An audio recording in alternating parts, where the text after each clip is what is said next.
So if I were to draw an iceberg, essentially that, 7% at the top is our conscious mind that we think we're operating from. So that's like things like motivation, willpower, drive, all these things. But our unconscious mind, our subconscious mind, is actually the remaining amount of the iceberg, which is the larger chunk of it. And this is the part that we don't see. In my workshops, I talk about how there is a function in the brain called the RAS, the reticular activating system, which is basically there to help you use your brain efficiently, because what you program, what you tell your brain, it will look for evidence to support that. So the reticular activating system, it's kind of like a GPS or a programming or a computer chip. If you plug in a certain code or a certain instruction, a certain image, a certain belief, it will just take that for what it is and go and help you find evidence for it. Why a vision board works so well and why it feels like things happen so quickly is because we're seeing our reality in our mind before we see it in our life. And if you know anything about creating a certain outcome, you must see it in your mind before it becomes a reality. Athletes use visualization all the time, and it's basically a trained way of creating a certain outcome where you are exerting your energy towards visualizing, picturing, mentally rehearsing, maybe emotionally rehearsing as well, the emotions that you want to feel in the daily. So in essence, as long as you're feeling good, you're creating more of that feeling good, and therefore you're going to attract more of that feeling good. It's like attracts like. Hey guys, welcome back to my channel. I'm Nicole, your abundance bestie, and I'm here to help you step into the elevated, embodied, most authentic and confident version of you. Today, we're going to be talking about how to make your vision board in 2024 and what to do and what not to do. So I've been making vision boards for a long time. In fact, I launched a vision board making workshop business in 2023, and it has been incredible. I've been able to guide people in person and online through building effective vision boards and helping them understand why they work and how to use them effectively. So if there's anybody you want to learn how to make a vision board from, it's this girl. So let's talk about firstly, what is a vision board? Because there has been so much hype around the idea of making one for the last year. And I think it's time we finally got to understand a little bit about the board. Now, before I go into today's video though, I do want to let you know, if you are actually interested in learning how to create a vision board, you can sign up for the vision board making workshop. Down in the description below, there is a virtual experience and an in-person one as well if you are based in Australia. So the reason why vision boards work is because they are essentially speaking to our subconscious mind. Our subconscious mind is operating like 97 or 93% of our behaviors. So our subconscious mind is actually what is in the driver's seat of our entire lives, our actions, our behaviors. What we often think is that we have actually our conscious mind, we are the ones in control or are the ones making things happen. But in reality, a lot of what we do is actually from past programming, from learned beliefs and things that we have taken on in our subconscious. So if I were to draw an iceberg, essentially that, 7% at the top is our conscious mind that we think we're operating from. So that's like things like motivation, willpower, drive, all these things. But our unconscious mind, our subconscious mind, is actually the remaining amount of the iceberg, which is the larger chunk of it. And this is the part that we don't see. A lot of our subconscious beliefs have actually been learned through what we've observed, especially from ages 0 to 7, all the way through to our young adulthood, our teenhood, but things that maybe have affected us in a deep way, emotionally imprinted on us, and lots of memories and experiences that we have learned. So this is why that saying of we're all just big kids is so true, and why it oftentimes when things are happening in our reality that we're trying to break out of, like certain habits, patterns, ways of thinking, self-concept, it can be really hard because this is all programming in the subconscious. So it's not about how motivated you get or how excited you get about a certain thing. It's really about how well you reprogram that subconscious and rewire your mind. So a vision board works because it speaks to that part of you, which is actually speaking always in pictures.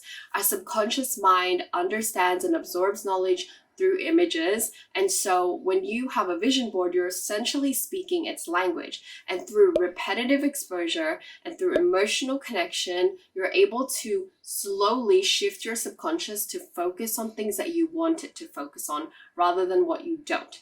In my workshops, I actually talk about more in detail the science behind it, the neuro-linguistic programming tools to use for your vision board making, as well as how to really activate your vision board by learning about your subconscious programs. So you can dive even deeper into that. But all you need to know for this video, if I'm going to go through the do's and don'ts, what I need you to understand is that firstly, the vision board is really just a map. It's like a roadmap or a guidance book or a reference sheet for your brain to look at and then to go out into the world to help you find evidence for. In my workshops, I talk about how there is a function in the brain called the RAS, the reticular activating system, which is basically there to help you use your brain efficiently, because what you program, what you tell your brain, it will look for evidence to support that. So the reticular activating system, it's kind of like a GPS or a programming or a computer chip. If you plug in a certain code or a certain instruction, a certain image, a certain belief, it will just take that for what it is and go and help you find evidence for it. Remember, I always say this on my TikTok, but the brain is not designed to make you happy. The brain is designed to help you survive. So if you want to actually learn to use your mind to create a more desirable life for yourself, you have to understand that this is its function. So even if you are wanting to be happy, if the programs you're inputting into your brain consciously or unconsciously is that I don't deserve happiness, I don't deserve good things, I never get what I want, things never work out for me, then that's the evidence that your brain's going to look for. So how does this tie into the vision board? Well, in reality, your vision board is like a roadmap. It's a GPS program that you're plugging in to your subconscious, and through repeated exposure and emotional connection, you're able to accelerate creating or attracting the things you want to you. This whole essence of like law of attraction or being able to attract more of what you want is really just about learning how to program your mind and your emotions to work together so that it creates runways for things to come to you faster. And how that works, without getting too deep into the spiritual, the energetics, or the mindset part of it, is you just basically, because you programmed your mind to go and search for things for you, it just allows your brain to focus on what it needs to rather than being distracted by anything and everything. It's kind of like if you say, oh my God, there's so many red cars on the road. Well, if you say that, your brain's going to take that program and go and look for those red cars. And all of a sudden, you're going to see that reality reflected back to you, and you're going to see that there are so many red cars on the road. So this is essentially what we're doing when we're building a vision board. Now, a lot of people these days are building vision boards. They're all the hype, they're all the trend, but how do you actually build an effective one? You want to stick around, and I'm going to tell you what to do and what not to do in 2024 to build an effective vision board. So the first thing that I'm doing in 2024 to create an effective vision board is to make my board clear. And one of the things that I have typically done is to actually layer a lot of my images together and kind of clump them like a scrapbook. But what I'm doing in 2024 is I'm actually spacing them out in a structured way, like a grid, so that it actually allows my subconscious to absorb the information without much effort. Sometimes when there's visual overload, like too much clutter in your room or too much going on in a certain marketing campaign or a certain painting, it creates stress for you. And if there's visual stress, visual clutter, it's going to be really hard for your brain to absorb what it needs to absorb.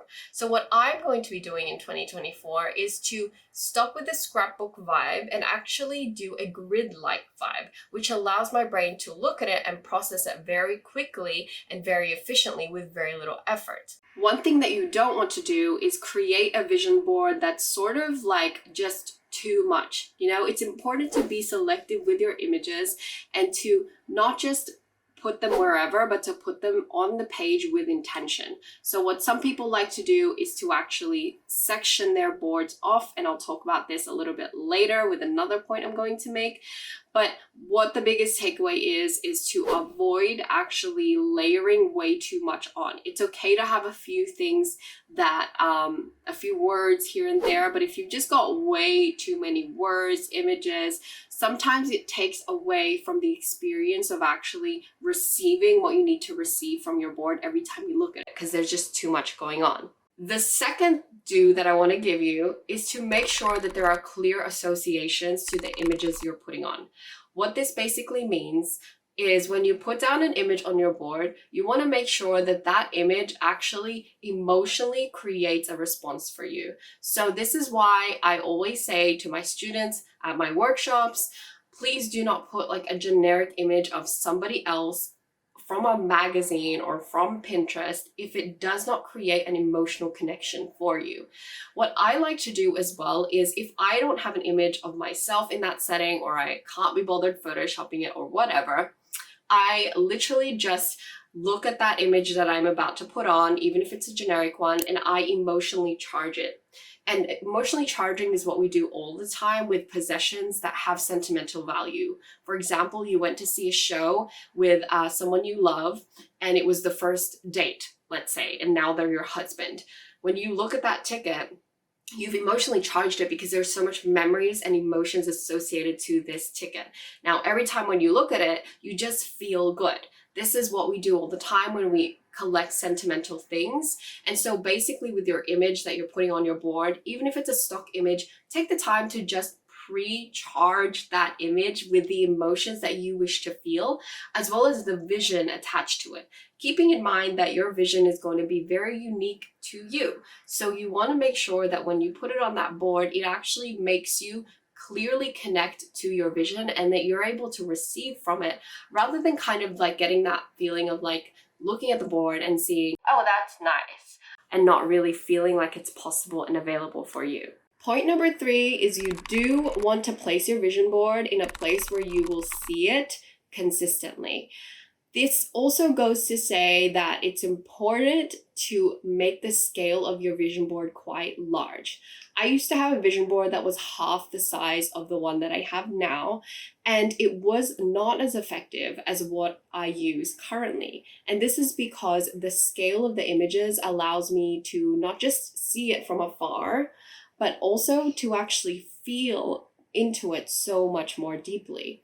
I think scale has a lot to do with the ability to experience something from what we're looking at. For example, if somebody had written you a note saying like, I love you, in like a tiny, tiny, tiny little piece of paper, like this size, and you had to like squint to read it, versus somebody who painted I love you on the sky, like imagine the scale and the effect on you. It's just like artworks as well. When you have a blank wall, you don't want to just put a tiny little painting on there if you want the painting to be impactful. Instead, you want to fill the entire wall with a painting that encapsulates its actual essence and allows you to receive from the board. I'm just gonna let this ambulance pass. Or maybe it's a police car. Anyway, so it's really important to be mindful of the scale of your images. And I personally like to put large scale images and words of things that I feel like I'm really, really working on manifesting or creating more of. And I really make sure that these images are clear, they're crisp, and again, that they're personal to me, that they're emotionally charged. You want to see your board consistently. So you don't want to like put it somewhere in the corner of your room where you literally never walk past it. You want to put it where it is visible. And a hot tip that I personally do is I put it right across my bed, because it's the last thing I see and it's the first thing I see.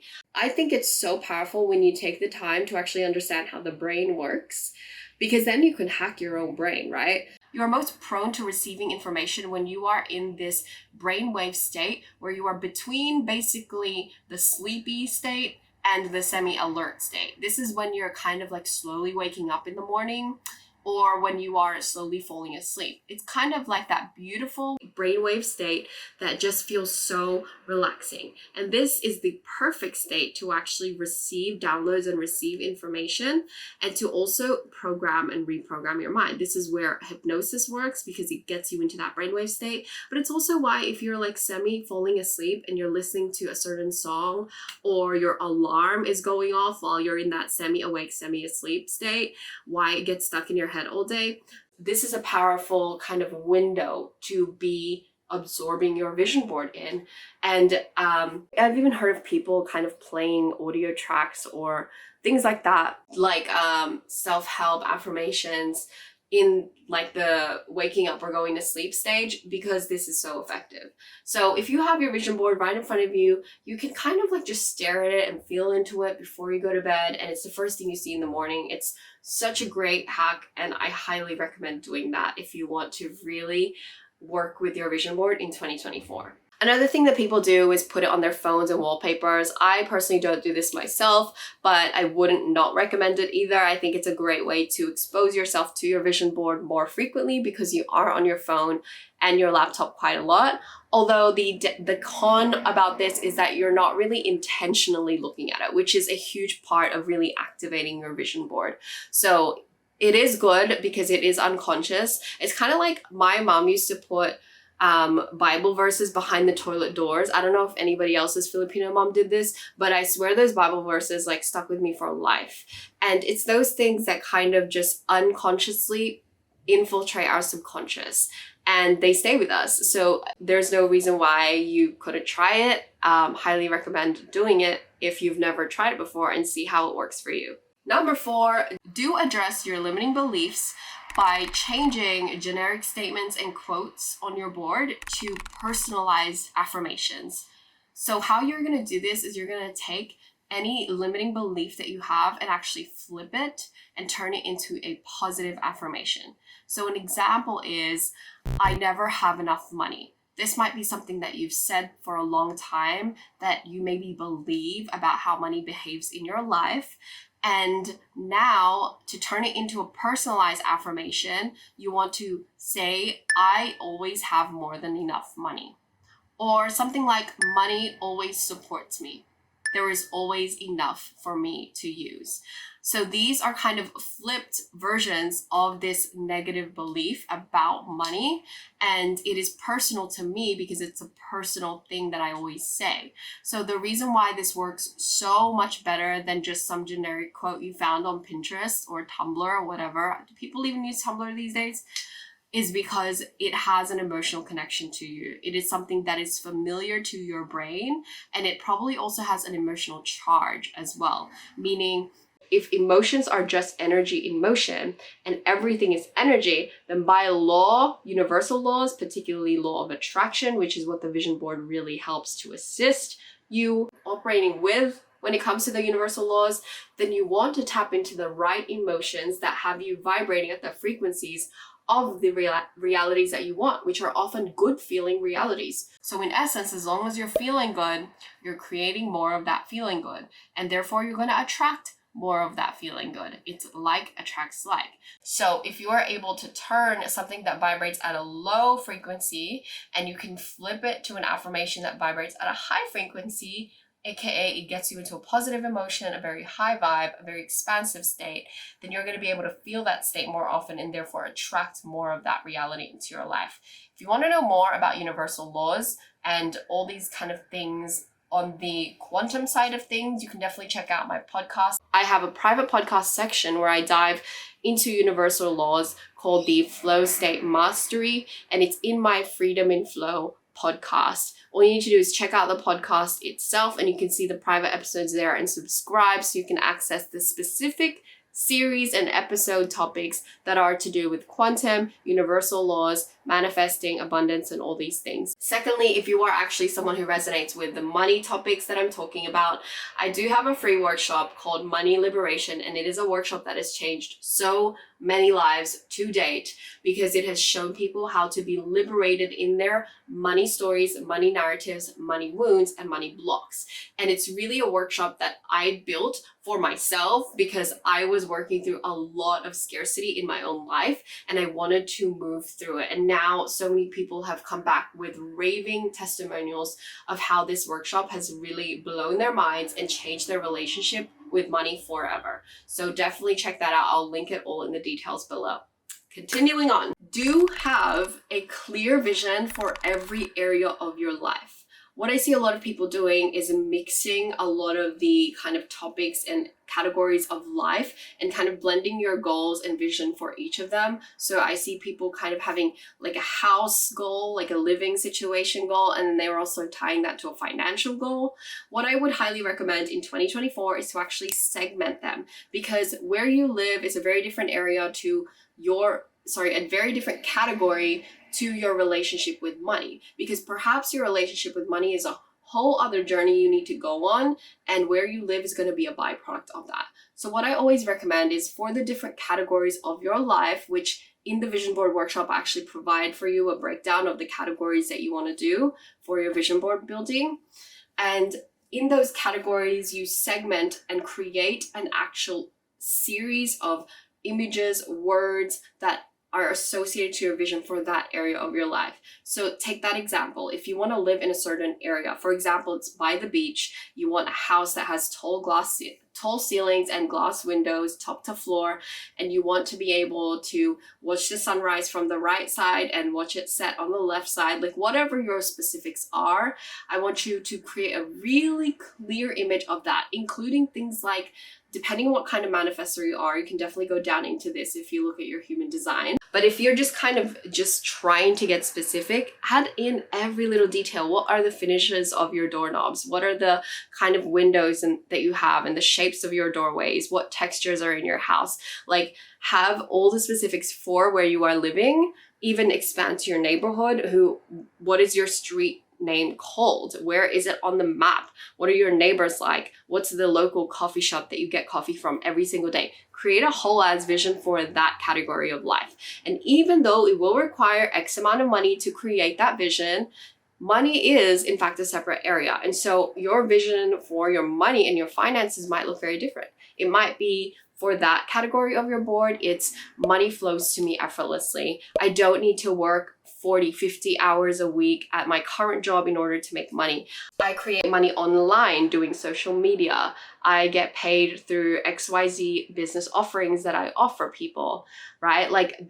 I don't feel resistance or stress every time I think about money. Money always seems to find me. I am a money magnet. Like, these are the kind of visions and goals that you can have for the money area of your life specifically, right? So it's this segmenting that allows you to kind of have a clearer vision for your entire life and these categories that really matter, even if they intersect. I always think it's super helpful to really double down on that vision. I also recommend, if that's really like a lot for you, I personally would create separate boards for separate things. For example, if you have a business, there are certain areas of your business like your team, your business backend, your marketing, your branding, your offerings, your clientele, that you could create a whole ass vision for. And that could be on a whole separate board. Just like if you had a vision board just for your relationships or yourself, and a separate vision board just for your finances, your money, and so on. So you can kind of play with having various vision boards as well. There's no harm in doing that. Number 6, do actively spend time looking at your board. And it's not just the looking that matters, because looking is the easiest thing you can do. It's actually the intentional feeling, reflecting, and just embodying your board. One of the things that I do in my vision board in-person workshops is actually a meditation and a grounding practice where we actually look at our board, we emotionally connect to it, and we feel ourselves embodying the things on that board. So doing meditations daily or weekly, sitting in front of your board, reflecting on maybe one area of it or one image or one statement, and actually closing your eyes and feeling the sensations of what it would be like if I were living that reality.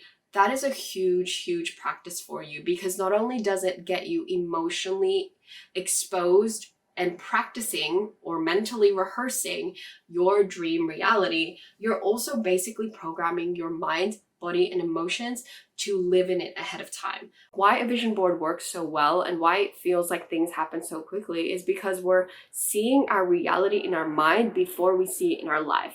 And if you know anything about creating a certain outcome, you must see it in your mind before it becomes a reality.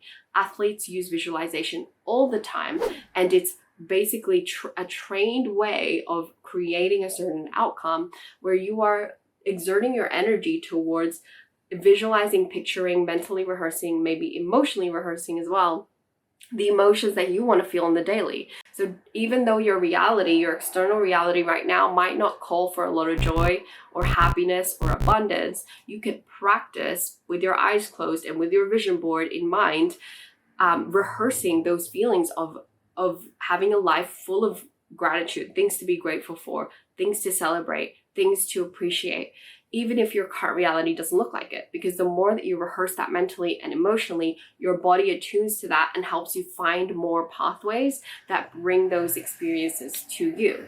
And so this mental rehearsal is really what you want to do by intentionally carving out time to sit with your board and energetically, emotionally feeling into it. Another thing that you can do as well is to actually share your vision with other people. Even if you do a little night with your friends where you do a show and tell of your vision boards, that's really great, because then other people can hold you accountable to it, and you can also practice declaring out loud what you believe. So many of us have goals and dreams, but we won't even dare to put them on paper, let alone to put them on a board where other people may see it, or to even share it with our loved ones. And I think it's the most courageous and vulnerable thing you can do, because it is an act of self-trust and courage, but it's not something that happens easily as well. So maybe practice, have like a one-to-one with your partner, your best friend, and then maybe do it as a group or share it on your social media. It's a really great way to really anchor your conviction about your vision board. And the seventh and final do that you want to add to your vision board is to add a specific image that captures a moment in time where you felt the most expansive, aligned, and in belief that anything was possible for you. So on my vision board, I usually have a photo of me, maybe while I was traveling or with my partner. And when I look at this image, I usually feel a lot of joy. I feel like anything's possible because I remember in that photo how I was feeling. So the reason why I instruct a lot of my workshop students to actually do this is because it creates that emotional connection with your board. And it also visually associates that the things that you want that are not yet in your reality are very available and possible for you. And it kind of creates that connection. When you see your own face, your own image in a good moment, in an amazing feeling, and then you see all the other things you want to create, it creates this expansiveness and it creates that connection back to self. It brings you back to your capability and how at the end of the day, it's about you and what you choose to do and what you choose to believe. So this is something that I would highly recommend for you to do. If you have never tried it before, I encourage you to do it this year for your vision board, because it's going to change the way that you look at your board. It's going to feel so much more personal and connected. I hope you enjoyed those 7 do's and the little bits of don'ts that I've added in between for your vision board. I really hope that this year we see more people just being courageous enough to dream out loud and to declare these things. I remember for me, the very first time I made a vision board, I was kind of shy and embarrassed about it. Every time my partner would come to my office, I literally would turn my vision boards around because I didn't want him to see my dreams because I was embarrassed about them. I didn't know if they were possible, and I kind of just felt like he would laugh at them, even though he ended up supporting me so much. He's been my biggest fan through everything in life. So just a reminder that at the end of the day, vision boards are really for you more than they are for anybody else. And they are truly a really personal, intimate practice, but there's no reason why you couldn't have fun and do it with friends. There is so much magic inside of vision boards, and there's also so much science inside of them. So if you actually enjoyed this video, I highly recommend that if you are based in Sydney or Australia, you check out my in-person vision boards and sign up. and attend it with your friends, because it is a really powerful experience to do it in person as well as in a group with a lot of people. And there's something as well about doing it with other people that you don't know yet that kind of expands your belief in what's possible and elevates everybody's energy. And if you are somebody who is based on the other side of the world from me, you can check out my virtual vision board experiences where you will learn exactly the same things minus the group experience. But it can really be a personal experience. You can sit at home, have a watch party, and then do a vision board making party after and learn to elevate in this way. I hope that this helped you prepare for your vision board in 2024, and I'll see you in the next video. Oh, and don't forget, you can also check out my other vision board related workshops if you found this video particularly interesting, or if you want to learn more about how to create an effective vision board. If you want to take your abundance to another level, I want to help you. I'm a life and business coach for women who want to step into their next level by activating wealth from the inside out. To help you take your first step to unlocking true abundance and your aligned potential, I'm giving you free resources, workshops, and masterclasses that you can access on demand right now. Check out www.nicoleconception.co/free-resources to get your hands on it. For more videos like this, check out the other playlists and series I have on this channel, and don't forget to hit subscribe to be notified whenever I drop a new video. And if you're more of the podcast type, check out Freedom in Flow, where I dive even deeper into the concepts that will help you create less hustle and more flow, abundance, and alignment in your life and business. Now, if you're a reader, you'll want to subscribe to my email list for unfiltered, honest, and most importantly, applicable life upgrades. Now, don't be a stranger. Connect with me on Instagram and TikTok and send me a message. I love getting to know you and your story. It's why I do this. Okay, my lovely, that's all for now. I'll see you soon. Signing off, Nicole.